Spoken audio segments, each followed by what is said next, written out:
राधा कृष्ण, दामोदर मास की उखल बंधन लीला, दामोदर लीला। कहते हैं एक दिन यशोदा माँ सुबह सुबह दही मथने में व्यस्त थी और साथ साथ लाला कन्हैया की लीलाओं को गुनगुनाती जा रही थी। इतने में बाल कन्हैया सुबह नींद से जागे और दूध पीने के लिए जिद करने लगे। मथानी को पकड़ लिया और अपनी माँ को रोकने का प्रयास करने लगे। मैया यशोदा ने बड़े वात्सल्य भाव से अपने कन्हैया को दूध पिलाया। उसी समय रसोई में गर्म होने के लिए जो दूध रखा था वह उबलने लगा। माँ ने कन्हैया को गोद से उतारा और तेजी से रसोई की तरफ भागी। मैया के द्वारा बीच में छोड़ जाने के कारण कन्हैया को बहुत गुस्सा आया। एक पत्थर से दही वाली मटकी को ही फोड़ दिया और अपने छोटे छोटे हाथों से माखन को चाटने लगी तथा ओखली पर बैठकर बंदरों को भी माखन खिलाने लगी। टूटी हुई मटकी को देखकर मैया यशोदा को समझने में देर न लगी कि ये हरकत कन्हैया की ही है। अपने द्वारा इस शैतानी की वजह से प्रभु श्याम सुंदर भय में तो थे, इसीलिए इधर उधर देख भी रहे थे। इतने में मैया हाथों में छड़ी लेकर पीछे से आई और कन्हैया को पकड़ने के लिए भागने लगी। माता यशोदा उन्हें पकड़ने के लिए पीछे पीछे दौड़ी। कितनी अजीब बात है ना, जिन परमेश्वर को बड़े बड़े योगी, सिद्ध और साधक बड़े बड़े अनुष्ठान तथा तमाम विधियों से अनंत जन्मों का प्रयास करके भी नहीं पकड़ पाते हैं, आज पकड़ने की कोशिश कर रही हैं तो प्रभु की मैया के भय से भाग रही हैं। जिनकी भक्ति के सकेत मात्र से अनंत अनंत ब्रह्मांड नष्ट हो जाते हैं। बहुत देर तक दौड़ते जब कन्हैया ने देखा कि मैया के चेहरे पर पसीने की बूंदें आ गई हैं, तब उन्होंने स्वयं ही अपने आप को पकड़वा दिया और अत्यधिक डरने का नाटक करने लगे। वे अपने हाथों से अपनी आंखों को मसल मसल कर रोने लगे और जोर जोर से हिचकियां लेने लगे। ऐसे में माता ने देखा कि भगवान शायद ज्यादा डर गए हैं। उन्होंने कहा कहीं मेरा लाल ज्यादा ना डर जाए, इसीलिए तुरंत छड़ी को दूर फेंक दिया और बांधने का निश्चय किया, जिससे भविष्य में फिर से ये गलती ना करे। जिन जगत को परम नित्यता का कोई आदि है ना अंत है, उन परमेश्वर को भला कोई बांध सकता है। लेकिन मैया यशोदा शुद्ध भक्ति के साथ ऐसा करने का प्रयास कर रही थी। मैया ने उन्हें उखल में एक रस्सी से बांधना शुरू किया और हर बार रस्सी 2 अंगुल छोटी पड़ जाती। उन्होंने एक एक करके रस्सी जोड़ दी, लेकिन फिर भी 2 अंगुल कम पड़ जाती। जो बच्चा 2 फीट से बंध जाता था वो 100 फीट की रस्सी से भी नहीं बंध पा रहा था। ये देखकर पड़ोस की गोपियां और मित्र गवाले बहुत ही चकित हो रहे थे। घर की सारी रस्सी खत्म हो गई, फिर भी कान्हा नहीं बंधी। जब कन्हैया ने देखा कि अब तो मेरी माँ पसीने से थक गई हैं, उनका चेहरा भी लाल हो गया है, तो उन्होंने स्वयं ही जानबूझकर खुद को बंधवा लिया। जिन अखिल ब्रह्मांड के मालिक को ब्रह्मा शिव जैसे लोग भी पूर्ण रूप से नहीं समझ सकते हैं, वह प्रभु आज मैया यशोदा की प्रेम के वश में होकर अपने आप को बंधवा लेते हैं। वारे भगवान, क्या लीला है!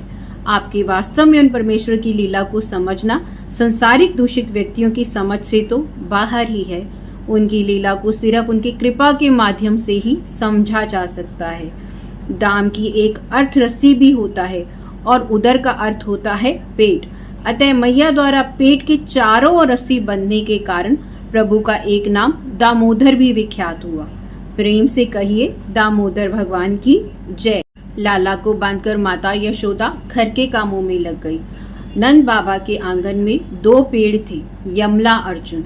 अपने पूर्व जन्म में वह कुबेर के पुत्र नलकूबर और मणिग्रीव थे, जो बहुत ही धनवान थे, ऐश्वर्यवान थे, परंतु बहुत अभिमानी और मदमस्त थे।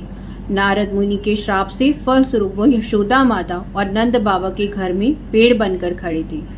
अब ये प्रश्न उठता है कि सदा सभी का कल्याण चाहने वाली नारद जैसे वैष्णव भक्त ने कुबेर के पुत्रों को श्राप क्यों दिया? इसके पीछे का रहस्य क्या है? कुबेर के ये दोनों पुत्र शिव जी के विशेष भक्त थे और इनका आशीर्वाद प्राप्त किए हुए थे, इसलिए इन्हें बहुत गर्व था। एक बार कैलाश स्थित मंदाकिनी नदी के किनारे एक पुष्प उपवन में ये दोनों भाई सुंदर युवतियों के साथ गायन और विहार कर रहे थे।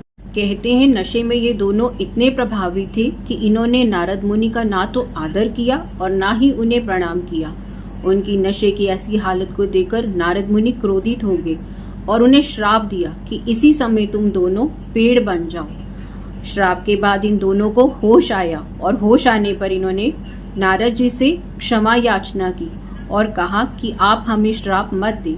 तब नारद मुनि ने कहा कि द्वापर में भगवान श्री कृष्ण आएंगे, उनके दर्शन के उपरांत ही तुम इस जड़ योनि से मुक्त होगी। मेरा आशीर्वाद है, अपने पूर्व जन्म और कर्म का तुम्हें सदैव स्मरण रहेगा।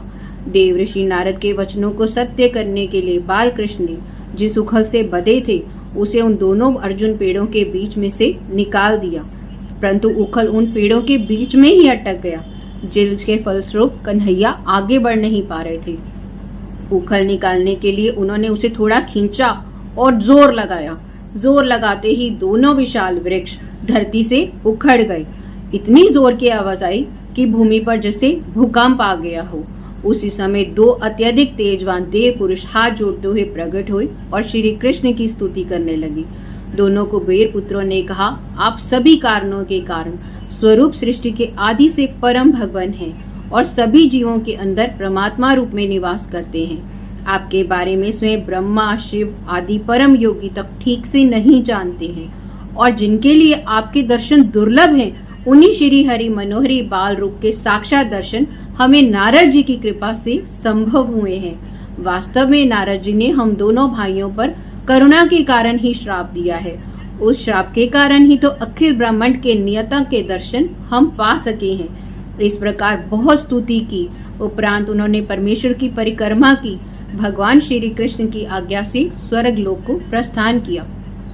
उन वृक्षों के गिरने की जोरदार आवाज को सुनकर मैया यशोदा सहित आसपास की गोपियां ग्वाल भाग कर आई और आश्चर्य से देखा कि ये पेड़ कैसे गिर गए। मैया यशोदा ने तुरंत लाला को उखल की बंदी की रस्सी से खोला और हृदय से लगा लिया। भगवान को धन्यवाद दिया कि उनका लाला सुरक्षित है। वहां पर उपस्थित कुछ बालकों ने कहा, कन्हैया ने ही इन पेड़ों को गिराया है। दो तेजवान पुरुष निकलकर लाला को हाथ जोड़कर प्रणाम भी कर रही थी, लेकिन उन बालकों की बातों पर किसी ने विश्वास नहीं किया, क्योंकि गोकुल में सभी कृष्ण प्रेम के सरोवर थे और वे उन्हें न केवल मानते थे अपितु शुद्ध प्रेम भी करते थे। यही है श्री कृष्ण की दामोदर लीला, जिसे कार्तिक मास में जरूर सुनना चाहिए। राधा कृष्ण।